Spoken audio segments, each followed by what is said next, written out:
Itu salah satu tugas kami juga penyelamatan ekskul ini adalah termasuk yang bisa membahayakan dan mengancam jiwa manusia. Nah, jiwa manusia ini kan contoh ada binatang-binatang yang berbisa.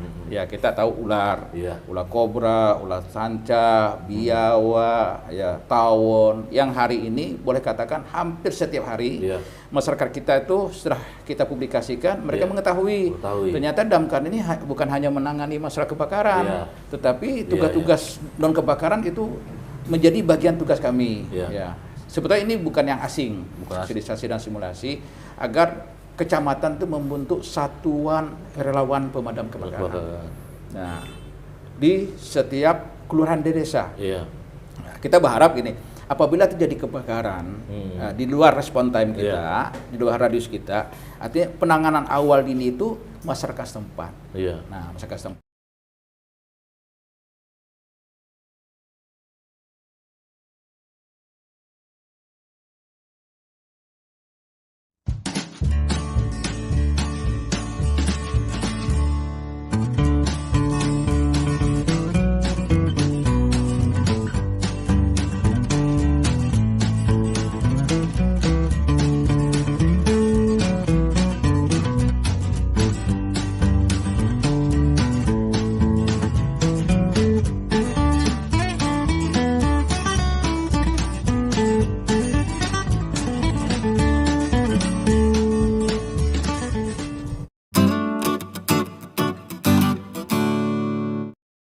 Halo kawan-kawan Lawyer on the Street, ketemu lagi bersama saya Yudhya Perdana Sikumbang dalam channel YouTube saya Lawyer on the Street.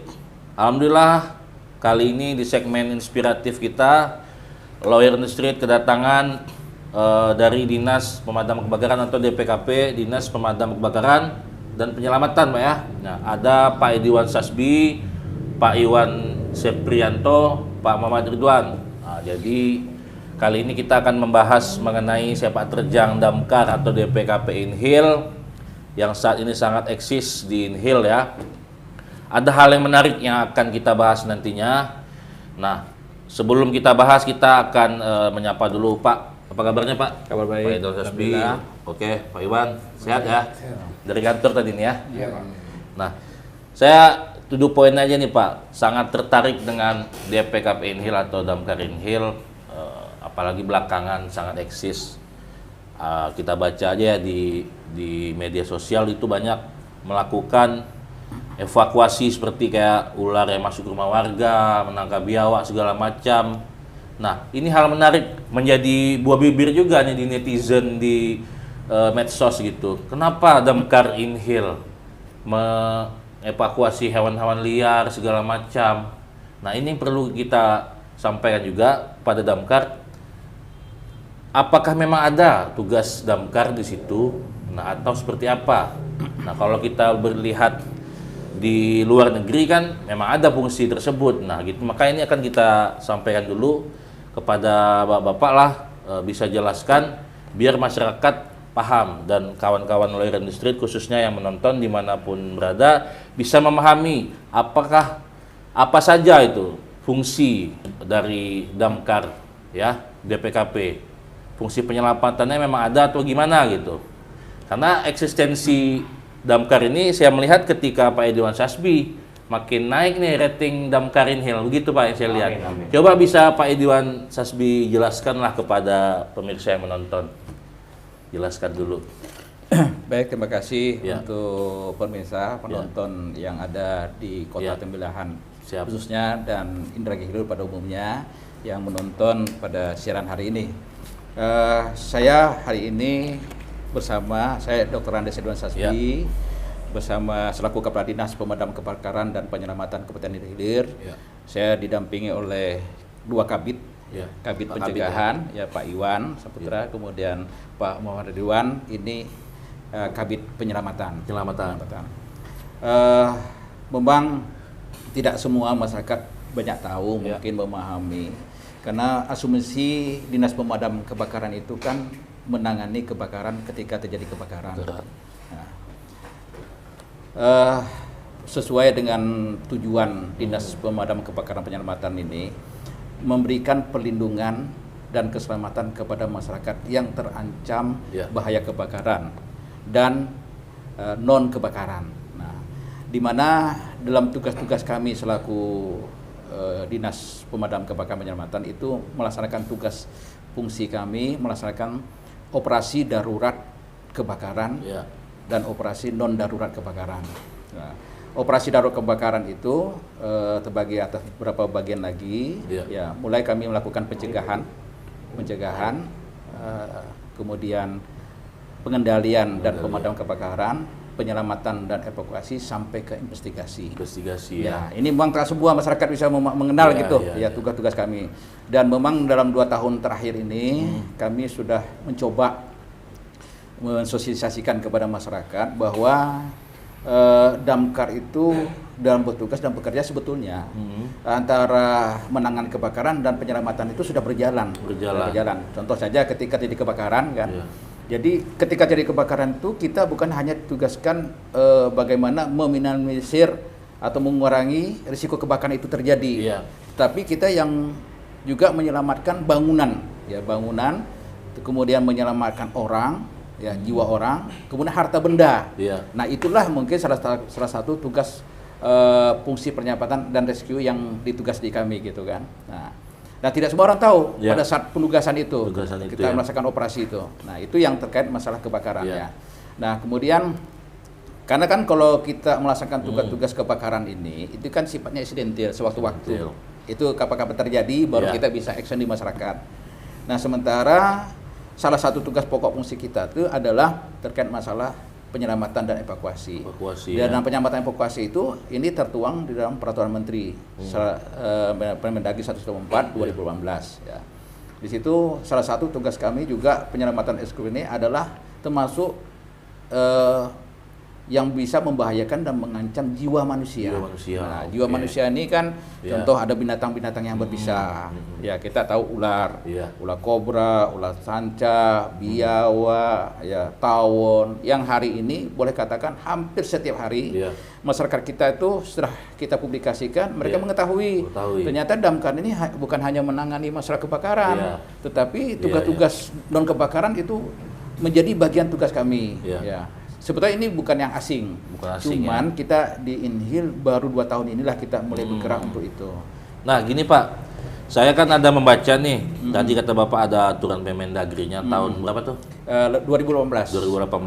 Saya membaca ini berita tahun 2020 kan, jadi di sini disebutkan Mendagri dorong Korps Damkar laksanakan fungsi penyelamatan. Beliau, Pak Tito Karnavian kan melihat bahwa fungsi kedua yang diemban Korps Damkar adalah fungsi penyelamatan atau pertolongan masyarakat di tengah bencana, atau image fungsi ini agak tertinggal dan redup di benak masyarakat bila menyangkut Korps Damkar. Jadi kalau di luar negeri, di Amerika kan fungsi pemadam kebakaran itu kan sangat menonjol dan dominan gitu kan. Apakah memang ketika beliau jadi Mendagri dia baru mendorong fungsi ini atau sebelumnya sudah ada? Itu yang mau kita tanya juga. Gimana tuh Pak? Baik, itu fungsinya sudah ada sebelumnya. Sudah ada sebelumnya. Cuma kita kan belum action lah di masyarakat. Tentu ada beberapa faktor penyebabnya. Pertama kan dalam menangani masalah yang penyelamatan evakuasi, kita kan memiliki APD, kemudian peralatan-peralatan pendukung untuk itu. Nah, kita tidak berani andaikan kalau kita melaksanakan tugas-tugas ini tanpa didukung APD dan peralatan pendukungnya. Dan hari ini kita sudah 2 tahun ini kita sudah berangsur-angsur mempersiapkan itu. Ya, artinya contohlah ketika kita mau evakuasi tawon, kita mau evakuasi ular, kan kita harus ada alat. Ya, di samping ada petugas yang sudah profesional dalam ahlinya itu, tapi juga harus ada alat. Nah kemarin-kemarin itu belum ada. Nah, alhamdulillah kita sudah mulai bebenah, ini sudah kita ada. Jadi hari ini untuk hal penyelamatan itu bukan sepanjang masyarakat itu memerlukan meminta bantuan. Mobil terpuruk pun kemarin kami yang coba melakukan evakuasi. Kemudian ada tabrakan kemarin Suwana Bumi, kita juga yang mengevakuasi ke rumah sakit. Ya kayak di luar negeri lah, kalau saya sering nonton film itu Pak, film-film Hollywood kan. Ada juga kayak anjing yang terjepit, selokan, kan.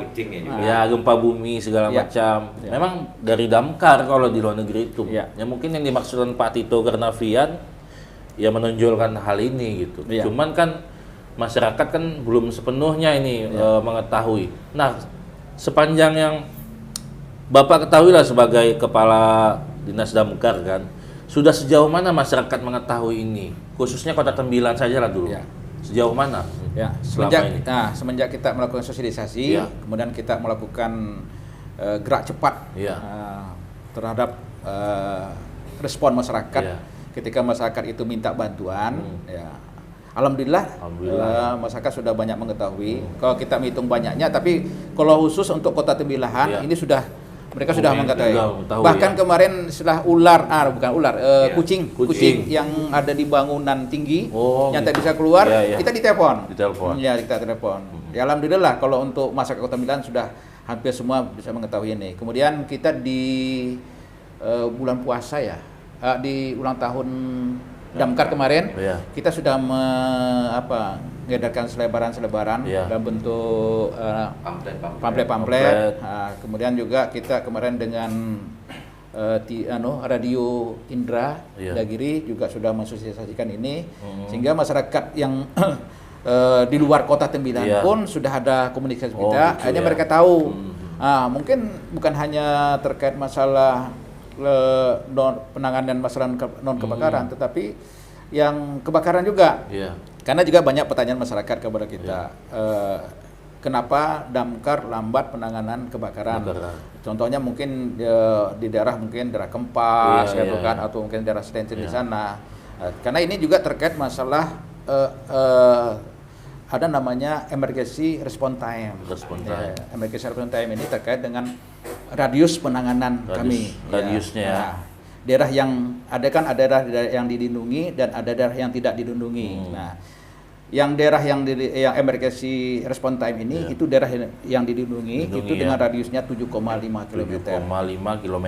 Artinya kalau kita membuat titik koordinat kita dari Markas Komando, ya paling tinggi radius kita itu dari Markas Komando itu kalau kita tarik ke arah ke Sungai Salak sana ke hulu, itu kantor camat Tembilahan Hulu lah, itu paling jauh. Paling jauh. Artinya dalam waktu 15 menit itu ketika terjadi kebakaran atau ancaman lainnya diberitakan ke kita kan perlu ada waktu itu mempersiapkan sesuatu. Perjalanan di perjalanan sampai ke lokasi itu 15 menit kita hitung. Artinya gini, kita tidak boleh melebihi dari 15 menit. Karena di dalam dokumen kita, dokumen RIS Rencana Induk Sistem Pencegah Kebakaran itu disebutkan bangunan plywood bangunan kayu itu. Waktu dengan 15 menit, waktu 19 menit itu sudah menit terakhir. Artinya kalau kita sampai ke sana bangunan sudah pasti habis gitu. Jadi waktu kita tuh harus di bawah 19 menit. Nah, artinya untuk bangunan yang kayu gitu. Iya, kayu. Protap semuanya kan ada. Nah, kan masyarakat juga tak tahu itu. Tak tahu juga. Jadi itulah. Nah, tentunya bertanya lagi. Andaikan di luar respon time itu kan namanya unprotected area, daerah yang memang tidak dilindungi. Nah, daerah yang tidak dilindungi ini, inilah sekarang ini kami sudah melakukan sosialisasi kepada masyarakat. Di 2020 kita sosialisasi masyarakat sampai semua kecamatan, sosialisasi dan simulasi agar kecamatan itu membentuk satuan relawan pemadam kebakaran. Nah, di setiap kelurahan desa. Nah, kita berharap gini, apabila terjadi kebakaran di luar respon time kita, di luar radius kita, artinya penanganan awal dini itu masyarakat setempat. Nah, masyarakat setempat itu yang penting bagi kita. Jadi nanti kita mendukungnya saja untuk ke sana. Karena kalau nengok geografis daerah Indra Hilir kan, yang kalau masih daratan masih bisa kita jangkau lah. Ya kan. Tapi kalau sudah lewat sungai dan laut itu kita jelas kita tidak bisa bergerak cepat untuk sampai ke sana, apalagi untuk menanganinya gitu kan. Nah, makanya kita berharap ada 236 kelurahan desa di Indihil ini akan membentuk satuan relawan pemadam kebakarannya. Nah, hari ini sudah beberapa camat sudah menyampaikan ke kita satuan relawan pemadam kebakaran. Nah, kita juga ada anggota kita di kecamatan tuh, Balakar, bantuan pemadam kebakaran kita di kecamatan, tapi jumlahnya kecil. Jadi ketika terjadi kebakaran ini sangat tidak memadai terhadap penanganan itu. Kemudian yang kedua, peralatan juga. Sekarang peralatan untuk mendukung operasi itu juga terkait masih minim. Nah, kita dalam 2 tahun ini juga kita berangsur-angsur untuk melengkapi itu. Jadi kecamatan, kelurahan, desa itu berharap mereka punya satuan relawan pemadam kebakaran. Di kecamatan ya. Nah, untuk di Kota Tembilan saja kita ada namanya markas komando. Markas komando itu langsung di Damkar sendiri. Ada sektor, ada pos. Ada pos. Nah, sekarang kan dari berapa pos yang ada, yang aktif sekarang ini adalah PSNTI, kemudian Padupai, Tanjung Priok. Yang selebihnya ini Kampung Jawa. Ini ada yang aktif, ada tidak. Tapi yang aktif itu yang inilah yang mendukung, karena setiap penugasan itu, kalau Damkar itu radiusnya 7,5 km, kalau sektor itu ada di kecamatan radiusnya 3,5, kalau pos, setiap pos itu 2,5. Itu jadi radius dan tanggung jawab dia. Gitu. Berarti yang sektor tadi, yang pos-pos tadi itu memang bermitra resmi juga sama Damkar. Ya, di bawah langsung di Damkar sendiri. Nah, itu yang membantu tugas-tugas kita. Nah, Pak, yang menarik tadi untuk kayak penyelamatan tadi, itu kontak yang bisa diberikan, di mana bisa masyarakat bisa menghubungi? Ya. Nanti biar kita sampaikan di video ini kan, ketika ada masalah urgen, ya bisa menghubungi nomor ini gitu ya, untuk responnya gitu. Ya. Di mana nomornya itu? Kita sudah membuka di media online juga kan, di Facebook udah banyak ada kita foto-foto saya juga sudah ada situ, nomor masih dihubungi nomornya. Gitu sudah kita dan alhamdulillah di mobil-mobil kita sudah ada nomor-nomornya juga. Insya Allah mungkin dalam beberapa hari ini kita juga pasang baliho. Di beberapa tempat kan, sehingga masyarakat bisa mengetahui nomor-nomor yang harus dihubungkan yang sifatnya emergensi gitu. Soalnya gini yang sangat menarik tadi, yang fungsi yang disampaikan Pak Tito, fungsi kedua Damkar ini tentang penyelamatan itu. Karena di negara maju itu lebih dominan ditonjol, karena hari ini kan Damkar ini menjawab itu gitu. Makanya kita mengundang di sini tertarik ke sana gitu awalnya gitu. Nah, untuk tadi masalah penyelamatan sudah Bapak jelaskan, ada respon time segala macam untuk pemadaman api. Ini saya mau nanya lagi untuk terhadap apa nih, kaitannya dengan pengusaha lah, apa namanya, alat pemadam api, alat pemadam api, APAT ya. Nah, apa aja klasifikasi pengusaha yang harus diwajibkan mempunyai APAT? Kan perbubnya ada tuh, maksudnya ini biar secara intinya disampaikan siapa saja yang diwajibkan memiliki APAT tadi gitu, alat pemadam api tadi, gitu Pak. Ya, terima kasih. Ini terkait dengan peraturan daerah peraturan daerah tentang retribusi daerah dan setiap usaha atau bangunan yang harus memiliki alat pemadam api ringan. Jadi hari ini Damkar itu kan menjalankan fungsi pencegahan. Pencegahan. Sebelum terjadi, ya kan, kita sudah melakukan sosialisasi, simulasi, dan inspeksi ke beberapa bangunan ya. Contohnya saja sudah ada beberapa bangunan pemerintah yang kita inspeksi. Ya, kita inspeksi ini kita melihat kesiapan dari bangunan itu, ketersediaan alat proteksi kebakaran. Jadi alat proteksi kebakaran itu bukan hanya karena aparnya saja, tapi ada alat-alat lagi yang memang harus diperlukan. Apalagi bangunan itu yang sifatnya pelayanan publik. Pelayanan publik itu. Pelayanan publik itu wajib itu. Berarti sifatnya yang pelayanan publik yang ada mengumpulkan orang banyak gitu itu lebih diutamakan. Lebih diutamakan. Ya, contoh kita baru-baru kemarin kita ke lapas kan. Ke lapas kita melakukan inspeksi. Jadi kalau kita melakukan inspeksi itu kan kita periksa apakah ada alat proteksi kebakarannya, kemudian memenuhi syarat apa tidak, berapa jumlahnya, jenisnya apa gitu kan, kemudian kesesuaian dan peruntukannya. Karena mungkin bisa jadi di suatu bangunan itu ada menyimpan barang-barang yang sifatnya berbahaya, bisa menimbulkan ledakan dan bisa juga membahayakan kesehatan kepada masyarakat. Karena tugas kami di samping tadi yang investigasi juga ada penanganan B3. Nah, jadi jauh kami ini sebetulnya barang-barang yang bahaya beracun itu. Cuma hari ini kami masih membenahi. Nah, terkait dengan siapa yang memang harusnya menjadi objek dari perda ini, yang jelas tempat-tempat usaha, tempat usaha atau mungkin bangunan-bangunan yang hari ini bangunan itu kita rekomendasi untuk diberikan izin gitu kan. Nah, itu wajib ya. memiliki APAR dan kita periksa nanti berapa kebutuhan APAR yang diperlukan di sana. Karena sudah ada klasifikasinya Pak sudah, ya.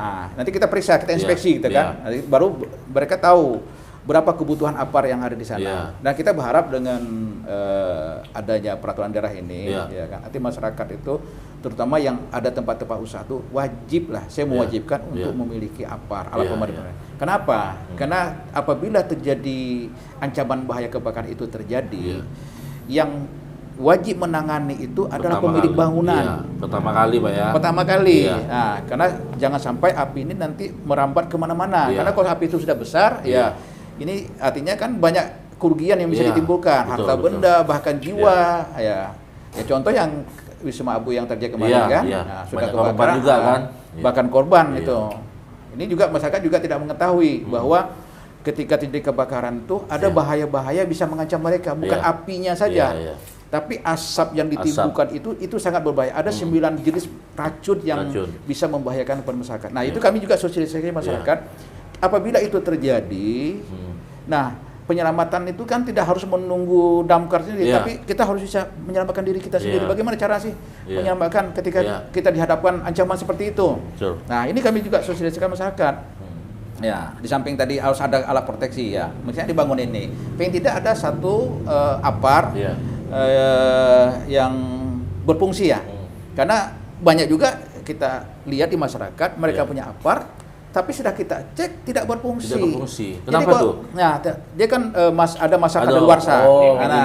Ada limitnya. Itu pengen tidak 1 tahun itu harus kita cek kembali. Mencek itu petugas kita datang ke masyarakat. Kita cek. Pertama ada ndak izin usahanya, ada ndak izin bangunannya, kemudian ada ndak pemilikan APAR-nya. Sudah tidak membayar retribusinya. Jadi retribusi APAR ini ada retribusinya dan itu tidak besar, setahun cuma Rp20.000. Ya kalau dia ada 5 kali 5, kalau dia 1 ya kali 1 gitulah, seperti itu. Nah, kita berharap bisa ada penanganan awal dari masyarakat itu karena ada APAR.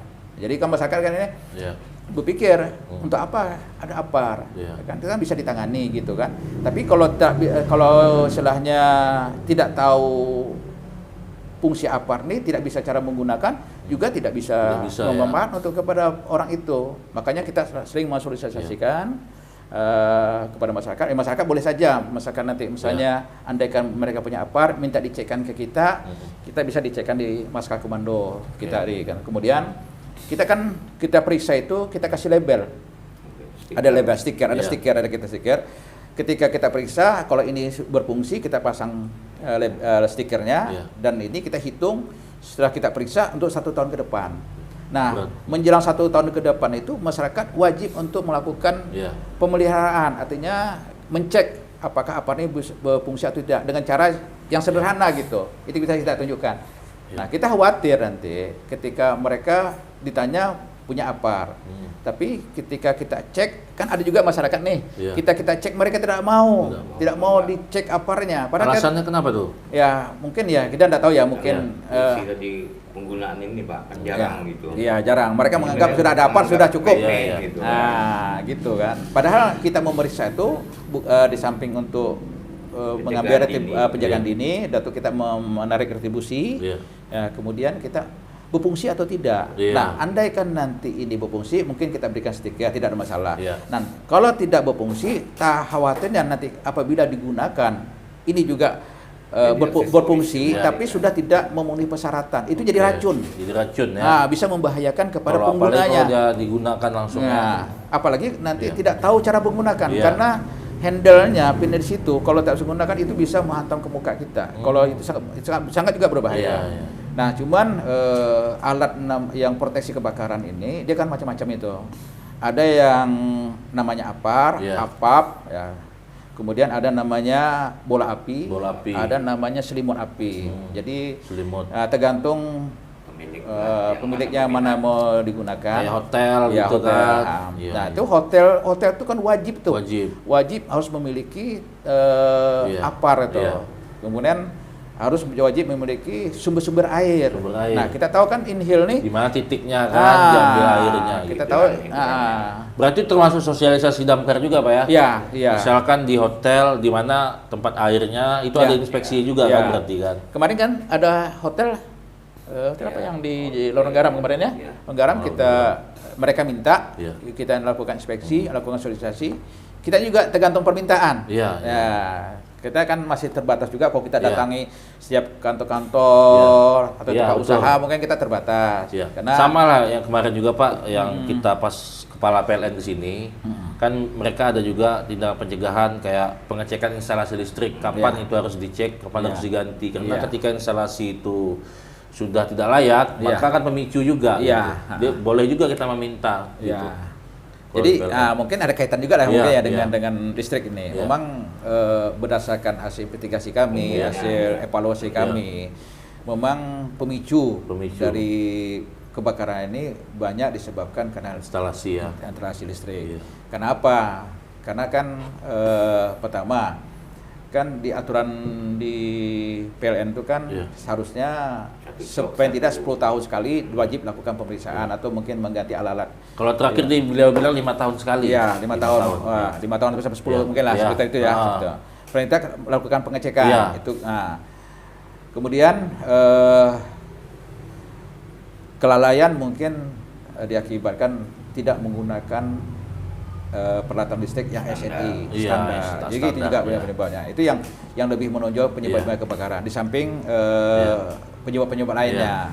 Yang jelas sebetulnya kalau kita menarik kesimpulan lebih banyak disebabkan faktor kelalaian. Karena kita merasa aman, tidak ada masalah. Ketika mungkin masak kompor hidup gitu kan, ditinggalkan sebentar, mungkin hanya 5 menit, 10 menit tidak apa-apa. Justru kadang-kadang di situ juga yang jadi penyebabnya. Nah, ini juga Pak, tadi masalah apa tadi kan untuk pelaku usaha, kan untuk penggunaannya kan tidak semua orang bisa nih. Nah, pembelian apart itu bisa kan sediakan langsung sama pengusahanya, baru dia bawa ke misalnya ke damkar untuk dilatih gimana cara penggunaannya, atau hanya menunggu sosialisasi damkar. Nah ini biar tahu nih pelaku usaha seperti apa nantinya dia pembeliannya yang standar itu yang mana, ya kan klasifikasinya apa. Kalau misalkan usaha saya cuma toko nih agak 2 pintu, saya harusnya menyiapkan apa? Nah itu kan perlu diketahui nih. Nah itu yang bisa nggak disampaikan Pak? Yang mana? Misalkan kalau ruko kayak hotel itu kan tentu lebih tinggi nih safety-nya. Nah, itu yang seperti apa yang dibutuhkan? Jadi dalam 3 bulan terakhir ini kita kan keliling nih, petugas kita dengan kota Tembilahan ini yang cukup luas ini, cukup banyak tempat usaha ini kan kita masih terbatas kan. Kita keliling, pertama kita memeriksa sambil berjalan ada atau tidaknya apart dimiliki setiap bangunan itu tempat usaha. Nah kemudian kalau mereka punya, kita periksa berfungsi atau tidak. Kalau mereka tidak punya, kita sarankan untuk membeli alat apa. Nah, masalah bagaimana nanti orang ini penggunaannya itu nanti bisa saja ke damkar, karena kita kan tak mungkin mendatangi satu-satu nih. Kalau ada 20 100 kan kelabakan juga. Jadi mungkin kami berharap juga masyarakat ada proaktif lah untuk bisa mendatangi damkar, membawa apar. Pertama untuk mengecek apa yang dibeli ini berfungsi atau tidak, standar apa tidak, mungkin bagaimana cara pemeliharaannya, gitu kan, di mana letaknya, karena untuk meletakkan apart nih dia sudah ada ukuran jaraknya, ada ketentuannya, tidak sembarang letak gitu. Jadi makanya kita berharap ada proaktif juga masyarakat ketika petugas kita datang, kita harap dilayani. Kami bukan hanya memungut retribusinya, tapi melihat ada atau tidaknya apart di sana gitu. Karena ini kan bukan untuk kepentingan kami, tapi untuk kepentingan mereka sendiri gitu. Nah, itulah. Begitu kawan-kawan Lawyer Street ya. Penggunaan alat pemadam api ringan itu wajib dipunyai pelaku usaha. Nah, mengenai penggunaan, Damkar Inhil siap memfasilitasi, melatih cara penggunaannya, mengajari apa cara penggunaannya gitu. Jadi ketika ada inspeksi dari damkar, jadi pelaku usaha tolong dilayani damkarnya agar supaya ini hanya kepentingan bersama, bukan apa-apa gitu Pak ya. Jadi masyarakat diharapkan proaktif, apalagi pelaku usaha gitu ya, khususnya kayak hotel dan segala macam yang mempunyai tamu-tamu yang banyak lah gitu Pak ya. Nah kalau yang di pasar nih gimana Pak? Di pasar kan rentan juga nih kebakaran misalnya kayak pasar tradisional itu ada nggak memang klasifikasinya diwajibkan alat pemadam api ringan ini dimiliki mereka? Misalkan kan ada PKL nih, Asosiasi Pedagang Kaki Lima. Apakah PKL tuh diwajibkan untuk mengcover pedagang-pedagang ini harus mewajibkan di sini letaknya alat pemadam api, ada nggak gitu? Nah, jadi gini, untuk aparkan di tempat di bangunan, bukan di luar bangunan. Gitu. Jadi di bangunan gitu. Karena di bangunan itu kan kita meletakkan kan sesuai aturannya, berapa ketinggian, di mana letak posisinya kan. Tapi kalau di luar bangunan kita tidak diperuntukkan tidak diperuntukkan ya. Gitu. Artinya cukup nanti memberitahukan ke Damkar aja kalau tidak masalah kami akan ke sana. Berarti kewajiban yang diatur sama aturan daerah di sini perdanya untuk khusus yang di bangunan Pak, ya, kayak hotel gitu ya. Swalayan, Pangkalan gitu ya. Yang khusus untuk di pasar. Kita sudah mendata. Kita sudah mendata sambil memungut retribusi mendata sampai saat ini berapa jumlah tempat-tempat usaha di sana. Dan kemudian tempat usaha mana yang harus diwajibkan untuk memiliki apa. Jadi kita sedang mendata itu. Karena gini, kita kan sudah ada pemetaan kawasan rawan kebakaran. Termasuk pasar itu menjadi rawan kebakaran, dan ada beberapa daerah atau lorong atau jalan di Kota Tembilan ini menjadi kawasan yang rawan terhadap ancaman kebakaran sudah ada. Jadi kami sudah ada pemetaannya situ. Jadi kami pun sudah membaca gitu kan ketika terjadi kebakaran situ apa yang harus kami lakukan dan harus kami kerjakan. Karena contohnya mungkin mungkin pasar. Kita sudah harus tahu kalau adanya kebakaran sini yang kita selamatkan orang tuh tempat air, pengambilan air itu atau memang sudah disiapkan, udah ada. Jadi sebetulnya gini, di PDAM kan ada hidran tuh. Di Kota Tembilahan ini ada 12 hidran. Cuma sampai saat ini hidran itu belum berfungsi ketika digunakan untuk mobil kebakaran. Ketika sudah disiapkan.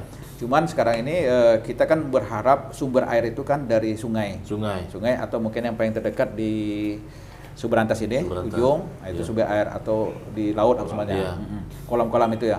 Nah, kita berharap sebetulnya setiap bangunan itu kan biasa di depannya tuh kan ada menyimpan air tuh, itu bisa kita gunakan baknya tuh. Karena sebetulnya kalau suatu bangunan ruko itu kalau kita letak ada menyimpan air itu juga menyimbangkan bangunan itu sendiri. Sebetulnya ada manfaatnya, di samping itu. Sebetulnya ada manfaatnya untuk kita kan. Nah, memang aturannya belum ada, tapi kita berharap setiap bangunan itu harus memiliki seperti itu. Nah, terkait masalah penanganan kebakaran ini mungkin ingin saya sampaikan juga. Kami ini juga dihadapkan pada kendala. Kendala pertama hari ini mobil kami kita cukup tinggi itu. Mobil tinggi. Hari ini kan dengan adanya peningkatan badan jalan. Badan jalan dulu rendah, sekarang sudah tinggi. Bahkan naiknya bisa di atas 50 cm. Nah, sementara jaringan telepon, jaringan listrik, TV kabel itu sangat rendah. Ini yang sedikit mengganggu dari mobilisasi kendaraan kita. Itu satu. Ini yang mungkin kami himbau lah, mungkin pihak-pihak yang terkait itu mungkin bisa menertibkan lah, mungkin meninggikan itu. Kami tidak terganggu karena sudah berapa kali anggota kita sudah jatuh karena tersangkut gitu. Dan cukup membahayakan. Satu. Kemudian yang kedua, kita pernah juga koordinasi dengan instansi tertentu gitu kan.